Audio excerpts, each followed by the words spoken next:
Hello there, you're watching All 24 News live from Algiers. Let's have a look at the headlines.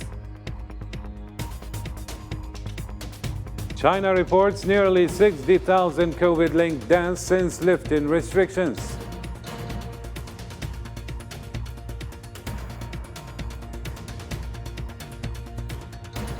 Also coming up, at least 5 killed and power supplies disrupted in most regions of Ukraine in the wake of Russian raids.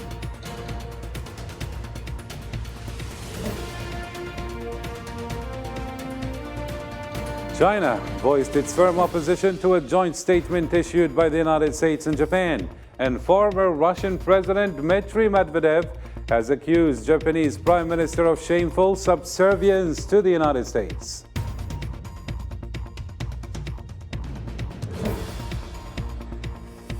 And finally in our news, the Nelson Mandela Stadium officially opened its doors for the 2022 edition of African Nations Championship CHAN, with an enthralling cultural display that put host Algeria on the continental spotlight. Hello again and welcome to the program. First in our news, Algerian Foreign Affairs Minister Mr. Mtala Mamra received on Saturday at the ministry's headquarters Secretary of the Central Committee of Palestine Liberation Movement and President of the Palestinian Football Association, Lieutenant General Jibril Rajoub. The latter affirmed the Palestinians' adherence to Algeria's initiative for Palestinian reunification, considering its success as the last resort to end the division within the country. General Rajoub also congratulated the people and government of Algeria for its success in organizing the sporting events it hosts.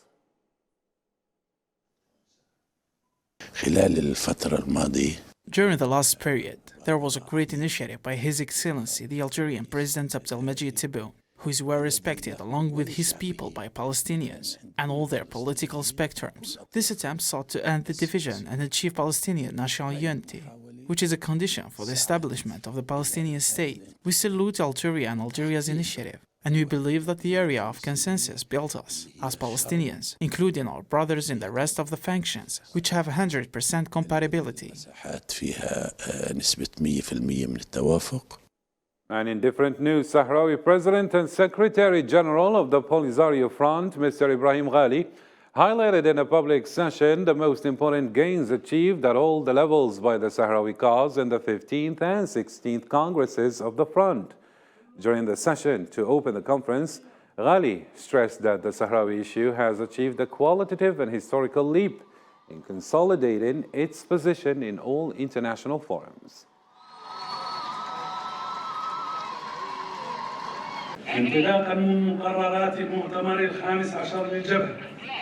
Based on the decisions of the 15th Conference of the Front, especially the decision to consider dealing with the peace process led by the United Nations, the National Secretariat worked within the framework of well-known priorities, foremost of which was the improvement of the political organization and the readiness of the Sahrawi People's Liberation Army, fueling the independence uprising front and providing the basic needs of citizens. In order to complete the picture of the evaluation, it is important to stand on the circumstances, data and developments internationally, continually and regionally, as it relates to the course of national action during the past 3 years.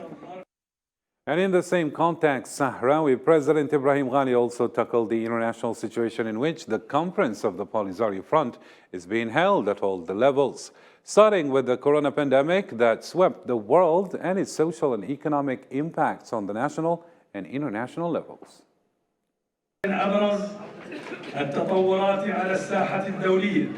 of the most prominent developments on the international scene immediately after the conference at the beginning of 2020 is the spread of the coronavirus epidemic in the world. On the other hand, we know that the resumption of the armed struggle after the Moroccan occupation state violated the ceasefire agreement on November 13, 2020, has imposed a remarkable presence on the international scene, whether at the level of the UN Security Council or at the level of the continental and international bodies. To a different story now. In an exclusive interview with our channel, the grandson of the South African leader Nelson Mandela sent a message to Algeria urging to continue supporting the poorest countries in the African continent and their struggle for freedom, calling on all African countries also to make Algeria an example and a beacon illuminating the brown continent, stressing their need for Algerian leadership. Continue to being the spark for the African continent. Many of us have always held Algeria to high regard because you have led by example. You sacrificed 1 million people to attain your own liberation, but never stopped there. You continued to support poorest of the poor nations on the African continent. The leader's grandson, Nelson Mandela, pledged to devote the rest of his life to defending the right of the Sahrawi people to self-determination, regretting that a member state of the African Union occupies a country on the continent. Let's have a listen. On my visit to Algeria, I had the opportunity to visit Western Sahara. I flew to Tindouf and experienced firsthand what our brothers and sisters are experiencing in occupied Western Sahara. And therefore, I promised that I would live the rest of my days in the fight of realizing a free Western Sahara. And it is heartbreaking that it could be one of our member states that has colonized a Western Sahara. And I think this issue needs to be dealt head on. We as South Africa have been advocates for the struggle for self-determination for the Sahrawi Republic. To other topical news, a report of the Davos World Forum strongly warned of the repercussions of the record high cost of living in Morocco during the current year. The report pointed out that the collapse of the purchasing power of Moroccans will be the greatest threat to the kingdom, amid expectations that it will continue during the next 2 years. The forum's report summarized in 5 axes the most important risks facing Morocco, foremost of which is the high cost of living, as well as the worsening and rapid inflation, in addition to the risk of severe shocks in commodity prices, severe crises in the supply of basic commodities, and debt crises that have exhausted the bankrupt treasury of Morocco. The head of the United Nations Support Mission in Libya, Abdullah Bathili, stressed the importance of speeding up the completion of the constitutional basis and agreement on election laws to end the country's crisis. The meeting reviewed the results of the latest meetings related to the achievement of the constitutional basis between the House of Representatives and the state. National reconciliation in Libya will succeed if it's inclusive and managed by a dedicated and qualified team whose work is based on the Libyan historical experience as well as lessons learned elsewhere in the region and Africa.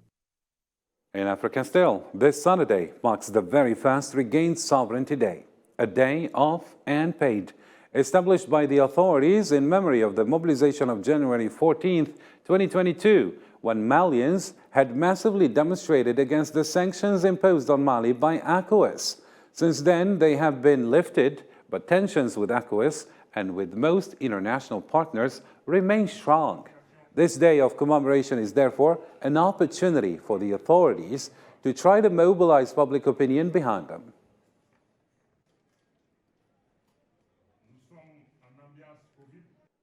To occupied Palestine now, Zionist troops shot and killed 2 Palestinian men during a raid in the occupied West Bank early on Saturday, while a 3rd Palestinian died of wounds sustained in a separate Zionist operation 2 weeks earlier. The 2 victims were in a vehicle when they were targeted. The number of Palestinians killed thus by Zionist forces has risen to 12 during the first month of this year. However, the Jenin Brigade affirmed that the killing of the 3 young men will not go unpunished. We emphasize that the continued aggressive policy adopted by the fascist Israeli occupation government against the Palestinian people and their lands and holy sites will not grant it a sense of purported security. In a related matter, thousands of Zionists took to the streets against Prime Minister Benjamin Netanyahu's new right-wing coalition in a main square in Tel Aviv. The government plans sweeping reforms, from expanding illegal settlement in the occupied West Bank to weakening the power of the judiciary.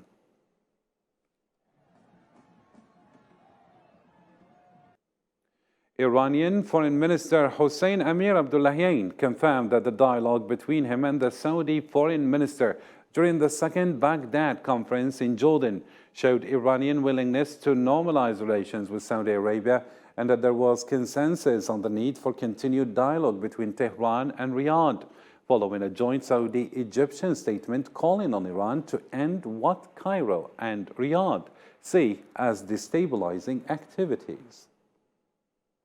Iran welcomes the return of relations with Saudi Arabia, including the re-establishment of mutual diplomatic representation through the ongoing dialogue between the two countries. Tehran did not take the initiative to sever relations with any Islamic country, including Saudi Arabia. To a different development now, China voiced its firm opposition on Friday to a joint statement issued by the United States and Japan, and urged the two countries to abandon their Cold War mentality and stop disrupting peace in the Asia-Pacific region. Meanwhile, former Russian President Dmitry Medvedev has accused Japanese Prime Minister Fumio Kishida of shameful subservience to the U.S. The details with Islam Sid in this report.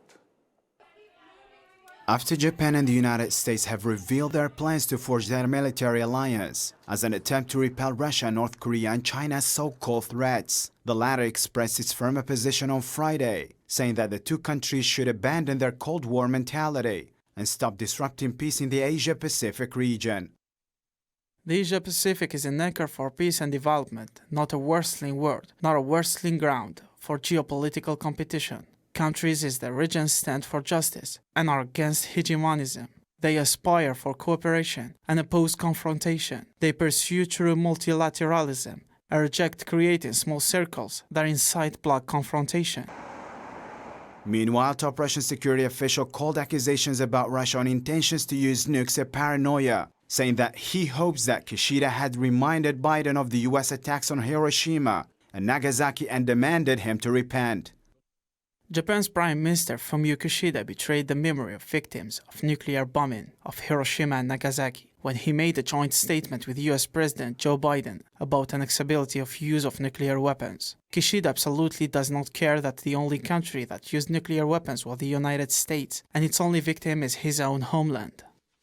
On the other hand, Japanese Prime Minister Fumio Kishida said on Saturday that the G7 summit in Hiroshima in May should demonstrate a strong will to uphold international order and rule of law. Before meeting President Joe Biden in Washington, D.C., Japanese Prime Minister Fumio Kishida visited Italy, France, Britain, and Canada as part of security cooperation with these countries to counter neighboring threats. Russia has carried out a wave of missile attacks across Ukrainian cities, killing at least 5 people and causing new disruptions in power supplies, particularly in Kiev and Kharkiv regions. The details with Osama Ayedi. Russia-Ukraine conflict has witnessed fierce developments during the last 24 hours, starting from Solidar, which was the main battlefield of the two armies lately. Moscow has painted the battles of Solidar and nearby Bakhmut as key to capturing the entire eastern region of Donbass, and also as a way to grind down the best Ukrainian forces and prevent them from launching counterattacks elsewhere. Today I would like to specifically mention the paratroopers from the 77th Separate Airborne Brigade that, together with the fighters from the 46th Separate Airborne Brigade, hold their position in Solidar and inflict significant losses on the enemy. Russia had previously claimed taking control of Solidar after a series of ground and air attacks on the region. However, Ukrainian President Volodymyr Zelensky stated that his forces are still holding positions, inflicting large losses on the Russian side. The heavy fight for the Donetsk region continues. The battle for Bakhmut and Solidar, for Kreminna, for other cities and villages of the east of our country continues, despite the fact that the enemy has deployed most of its forces exactly on this direction. Our warriors, the armed forces of Ukraine, all defense and security forces, are defending the state. In Dnipro, footage was released by the Ukrainian authorities to show the damage left after Russia unleashed a major airstrike, flattening a 9-floor apartment block. The airstrikes killed at least 5 people and wounded 27 others, including women and children. The airstrikes also targeted vital energy facilities, disrupting electricity and water supplies across the country, including the regions of Kharkiv and Lviv. There was an attack on a residential building. Almost 2 entrances are missing. There were a lot of shrapnel wounds. For its part, the UN Security Council discussed the latest developments of the war, stating that it's in the process of documenting the allegations of war crimes against the Russian army. Today, I'm asking members of the Council to join us in urging Russia to scale up cooperation immediately. As we work to contain the ripple effect of Russia's war, we must also be laser-focused on the horrors happening in Ukraine on the ground. If Russia succeeds in capturing Solidar, it would be Moscow's biggest gain since a series of retreats in the second half of 2022. But military experts say the cost has been disproportionate after intense battles that littered the freezing mud with bodies. And in related news, British Prime Minister pledges to provide Ukraine with tanks and artillery systems following a phone call with Ukrainian President Volodymyr Zelensky. A Downing Street spokesman said Sunak and Zelensky agreed on the need to seize on this moment to push Russian troops back more. Zelensky appreciated UK's move via his Twitter account, saying that this would send the right signal to other partners. Russia reacted to the UK's pledge and warned it would only intensify the conflict. To a different news now. China on Saturday reported almost 60,000 COVID-related deaths since early December, after complaints that the country was failing to release statistics about the pandemic. According to the country's health commission, the toll included 5,503 deaths due to respiratory failure caused by COVID-19 and 54,435 fatalities from other ailments combined with COVID-19 since December 8. It said those deaths related to COVID occurred in hospitals, which left open the possibility more people also might have died at home.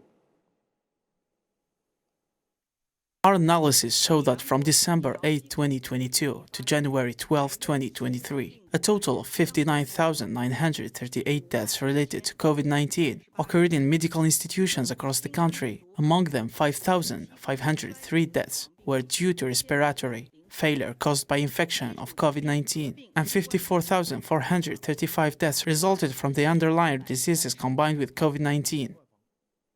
And in other topical news, climate activist Greta Thunberg joined thousands of people demonstrating in persistent rain in Germany on Saturday to protest the clearance and demolition of a village in western Germany that is due to make way for the expansion of a coal mine. There were standoffs with police as some protesters tried to reach the edge of the mine and the village itself. That the German governments are making deals and compromises with fossil fuel companies such as the RWE is shameful. It shows us exactly where we are. It shows us their priorities. It is not people. It is profits. That the German Brazil's Supreme Court agreed to open an investigation into former President Jair Bolsonaro for his alleged involvement in the attacks on government buildings on January 8th.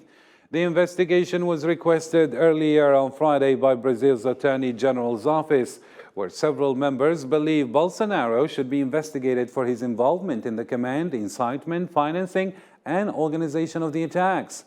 Meanwhile, the former Justice Minister Anderson Torres, one of Jair Bolsonaro's most important allies, has been detained in the Brazilian capital in connection with last week's alleged attempt to overthrow the new government.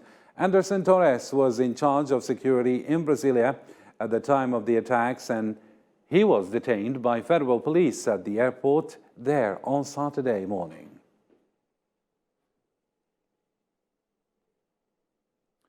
Peru's President Dina Boluarte has refused to step down despite weeks of anti-government protests rocking the deeply divided country, as more than 40 people have been killed and hundreds injured since December. Zahra Farjani with more. Peruvian cities are overwhelmed with deaths in protests that have broken out across the country in recent weeks, demanding new elections. Peru's President Dina Boluarte, who is demanded to be removed from her position, refused to step down, insisting she would continue as a leader. Some voices from supporters of violence and radicals demand my resignation, inciting the population to chaos, disorder, and destruction. To them, I say responsibly, I am not going to resign. My commitment is with Peru and not towards the small group which bleeds the fatherland. Boluarte declared in a message to the nation that she regrets the outcomes of the violence and apologized for the death of more than 40 civilians. Pido perdón por esta situación. I apologize for this situation and for what was not done to prevent these tragic events. But just as I apologize as a leader, I ask from the bottom of my heart that we reject violence. The Inter-American Commission on Human Rights called on Friday for an end to violence in Peru's ongoing protests and blamed them on a series of political and institutional crises in the country. The IACHR Commission considers that the protests are due to a series of complex factors. One of these factors is the institutional weakness, framed in a series of political and institutional crises, which are chronically present in the country since 2016. These crises have weakened the confidence of the citizens in institutions, hindering the governability of the country. The protests have gripped the South American nation since former President Pedro Castillo was removed from office in December and detained after he tried to illegally dissolve Congress. He was replaced in his position by Boluarte, who was vice president then. Boluarte also rejected the possibility of calling Constitutional Assembly, as demanded by protesters, pointing to the difficulties of drafting and approving a new constitution. Malawi's worst cholera outbreak in 20 years has now claimed 750 lives. And the head of the World Health Organization said the Southeast African nation is one of the hardest hits in the world due to ongoing epidemics that are more widespread and deadly than normal. Malawi's Minister of Health issued closure orders for numerous establishments that lack clean restrooms, running water, and trash disposal facilities on Thursdays. She also announced restrictions on the sale of pre-cooked food. We received 2.9 million dosages of the cholera vaccine, but as we speak, we have about 40,000 left. It means Malawians availed themselves of the vaccine. What is worrying, however, is that those who received the vaccine are not the ones at high risk. Those that are in high risk are proving difficult to convince to take the vaccine. To the United States now, the Biden administration and the president's family will be under investigation when the House Republicans take control of the body in January, as they have made no secret of their desire to do so. The president's son, Hunter, the administration's border security measures, and the alleged politicization of the FBI and Department of Justice will all be the subject of their promised investigations. However, Republicans have also promised to look into the haphazard withdrawal of American forces from Afghanistan in August 2021. People know I take classified documents and classified materials seriously. I also said we're cooperating fully and completely with the Justice Department's review. As part of that process, my lawyers reviewed other places where documents from my time as vice president were stored, and they finished the review last night. They discovered a small number of documents of classified markings in storage areas and file cabinets in my home and my personal library. Joe Biden's third set of classified documents from his vice presidential tenure have been discovered at his Delaware home. On Saturday, the president's attorneys revealed the discovery, saying that on Thursday night, they discovered 5 more pages inside his house that were classified.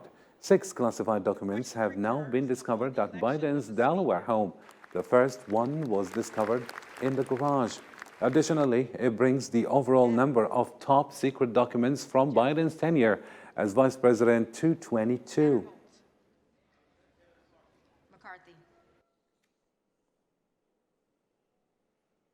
And finally, in our news, the Nelson Mandela Stadium officially opened its doors for the 2022 edition of the Total Energies African Nations Championship, or as known as CHAN, with an enthralling cultural display that put host Algeria on the continental spotlight. Algerian Prime Minister Ayman bin Abdurrahman declared the championship open in the presence of several international sports personalities and big world football names. Let's have a listen in this report with Sofian Kantouri.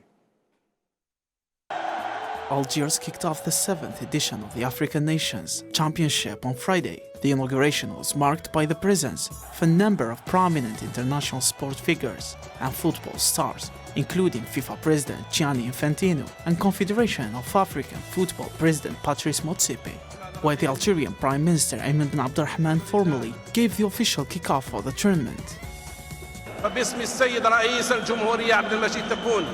On behalf of the President of the Republic, Abdelmajid Tebboune, I announce from the icon Nelson Mandela Stadium the opening of the tournament, and I wish a good luck to all participants. Long live Algeria! Long live Algeria! Many journalists from different countries attended the opening ceremony to cover this significant event, which they describe as Algeria's return to the African yard, with international measures and outstanding infrastructure. I think when you look back, it's been a very long journey for Algeria since they last held a tournament. I think it's 33 years now. The last time I did was in 1990 when you held the AFCON tournament. Obviously there are a lot of things that have changed now. Nelson Mandela Stadium was named in honor of the previous South African president and anti-apartheid activist Nelson Mandela. The Algerian President Abdelmajid Tebboune gave the green light and inaugurated the stadium on Thursday. Fans flocked to the opening ceremony, which featured a musical performance and starring known African music celebrities. The ceremony put the Algerian and African cultures in value, as the stadium witnessed a large presence of the Algerian youth as a support and sign of thirst towards sports and football in specific. And with this, we reach the end of our program. For more news, visit our social media platform. From me and the rest of the English news team, thank you for watching and have a good one.